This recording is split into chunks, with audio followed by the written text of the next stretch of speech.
Hello student, I am Jansi Mathematics. இன்னைக்கு வந்து chapter 7 mensuration exercise 7.1 7th sum பார்க்க போறோம். Question பார்க்கலாம். The ratio of the radii of two right circular cones of same height is 1:3. Find the ratio of the curved surface area when the height of each cone is 3 times the radius of the smaller cone. அதாவது ரெண்டு வந்து right circular cone கொடுத்துருக்காங்க. இந்த cone பார்த்துக்கோங்க, ரெண்டு right circular கோனு. அதோட radius வந்து எப்படி இருக்குதுன்னு சொல்லியிருக்காங்கன்னா ரேஷியோ ஃபார்மில் கொடுத்துருக்காங்க. 1:3 கொடுத்துருக்காங்க. அந்த ரெண்டு கோனும் எப்படி இருக்குதுன்னா சேம் ஹைட்டில் இருக்குதாங்க. பாருங்கள், ரெண்டு கோன் போட்டேன். இதுதான் ரேடியஸ். இது வந்து 1:3ன்றதுனால, அதாவது 1:3ன்னு சொல்லியிருக்காங்க. ஃபஸ்ட் அப்போ இது ரேஷியோவில் ஏற்றாலும் நம்ம எக்ஸ் எடுத்து சேர்த்துக்கணும். ஸோ 1x, இதோட ரேஷியோ வந்து 3xன்னு எடுத்தாச்சு, அதை ரேடியஸ் எடுத்தாச்சு. ரெண்டுமே எப்படி இருக்குதோ சேம் ஹைட்டில் இருக்குதுன்னு சொல்லியிருக்காங்க. என்ன கண்டுபிடிக்க சொல்லியிருக்காங்க? Find the ratio of the curved surface area. இந்த ratio of the curved surface area ratio ஃபார்மில் தான் கண்டுபிடிங்கன்னு சொல்லியிருக்காங்க. அதுக்கப்புறம் height of each cone is 3 times the radius of the cone. அந்த ஹைட் வந்து கோனோட 3 times இதாக இருக்குதுன்னு சொல்லியிருக்காங்க. 3 timesனால் 3x. ஹைட் வந்து இந்த ரேடியஸை விட, அந்த ரேடியஸை விட 3 times அதிகமாக இருக்கணும். அப்போ இதுவும் 3x, இதுவும் எப்படி இருக்குன்னா உங்களுக்கு 3xன்னு இருக்குது. அப்போ எக்ஸ்ன்னு இருக்கும். சரிங்களா? இப்போ சம்முக்குள்ளே போகலாமா? ஸோ ஃபஸ்ட்டு கொடுத்துருக்க வேல்யூஸை எழுதிக்கலாம். ஸோ ரேடியஸ் இன் ரேஷியோ எப்படி கொடுத்துருக்காங்கன்னா 1:3ன்னு கொடுத்துருக்காங்க. அது ரெண்டுமே சேம் ஹைட்னு சொல்லிட்டாங்க. இப்போ நம்ம என்ன கண்டுபிடிக்கணும்னா ratio of CSA equal to question mark. அதுக்கப்புறம் ஹைட் வந்து எப்படி கொடுத்துருக்காங்கன்னா height of cone is 3 times the radius.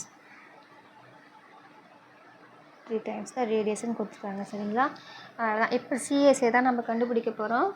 ரெண்டு கோன் இருக்குன்னா ரெண்டு சிஎஸ்ஏ. ரேஷியோ ஃபார்ம்னால் நம்ம டிவிஷன் போட்டு அதுக்கப்புறம் ரேஷியோ ஃபார்ம் கண்டுபிடிக்கணும்.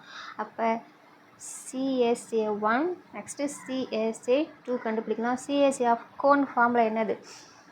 ஆஃப் கோன் ஃபார்மில் என்னென்னா πRLன்னு தெரியும். நமக்கு ரெண்டு ரேடியஸ் 2 Lன்றதுனால R1 L1 இங்கே πR2 L2. சரிங்களா? இப்போ வேல்யூஸ் வந்து சப்ஸ்டிட் பண்ணலாம்.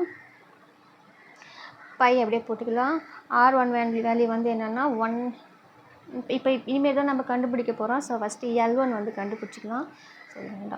L1 வந்து ஃபார்முலா வந்து L கண்டுபிடிக்கிற வேல்யூ வந்து h² + R²ன்றது நமக்கு தெரியும். ஸோ ஃபஸ்ட்டு கோனில் வந்து h வந்து ஃபஸ்ட்டு கோனுங்க பாருங்கள், h வந்து என்னென்னா 3x ஹோல் ஸ்கொயர், ரேடியஸ் வந்து என்னென்னா 1x த ஹோல் ஸ்கொயர். சரிங்களா?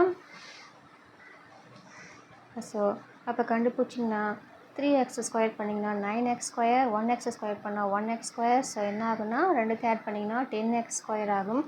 So L1 equal to √10x² ஆகும். 10க்கு ரூட் எடுக்க முடியாது, ஆனால் எக்ஸுக்கு ரூட் எடுத்தால் x² ரூட் எடுத்தால் x ஆகும். So L1 equal to x √10. சரிங்களா? நெக்ஸ்ட் என்ன கண்டுபிடிக்க போகிறோன்னா L2 கண்டுபிடிக்க போகிறோம். ஸோ L2 வேல்யூவும் அதே தான், h² + R². ஸோ L2ன்றது செகண்ட் கோனில் h வேல்யூ என்னென்னா 3x, radius value R value என்னென்னா 3x. ரெண்டுமே 3xன்னு இருக்கு. அப்போ 3x the whole square plus ரேடியஸும் 3x the whole square. So ரெண்டுத்தையும் நம்ம ஸ்கொயர் பண்ணோம்னா 9x² + 9x². ஸோ ஆட் பண்ணிங்கன்னா 18x². அப்போ L2 ஈக்குவல் டு 18க்கு வந்து ரூட் எடுக்க முடியாது. ஸோ இதை எப்படி பிரித்து எழுதலான்னா 18x² ஈக்குவல் டு, இது வந்து எப்படி பிரித்து எழுதலான்னா 9 2s are 18 into x². x² root எடுத்தால் x, 9க்கு ரூட் எடுத்தால் 3. So 3x √2. ஸோ இதுதான் L2 வேல்யூ. இப்போ CSA வந்து ரேஷியோ ஃபார்மில் கண்டுபிடிச்சிடலாம். So L2 equal to 3x √2. So கண்டுபிடிச்சாச்சா? இப்போ என்ன கண்டுபிடிக்க போகிறோன்னா CSA of cone formula.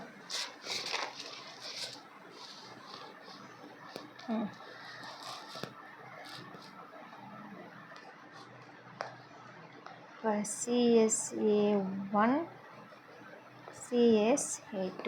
So by R value என்ன கண்டுபிடிச்சோம்? R வேல்யூ என்னதுன்னா R வேல்யூ வந்து ஃபஸ்ட்டுக்கு வந்து என்னென்னா 1x. So 1x.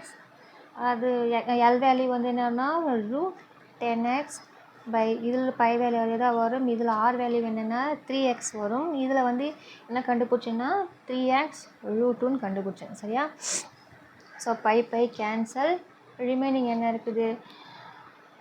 இந்த ஒரு எக்ஸ் கேன்சல், இந்த ஒரு எக்ஸ் கேன்சல். ஸோ ரிமைனிங் என்ன இருக்குன்னா √10 இந்த 3 3s are 9 √2 இருக்குது. ஸோ இது எப்படி கேன்சல் பண்ணாங்கன்னா 2 5s are 10 அப்படியே கேன்சல் பண்ணிடலாம். அப்போ √5 சரிங்களா? கேன்சல் பண்ணி தான் √5 வந்துருக்குது. ஸோ √5/9. ஸோ ரேஷியோ ஃபார்முலா கேட்டிருக்காங்களே. So ratio of is equal to √5:9. அவ்வளோதான் இந்த சம். தேங்க்யூ.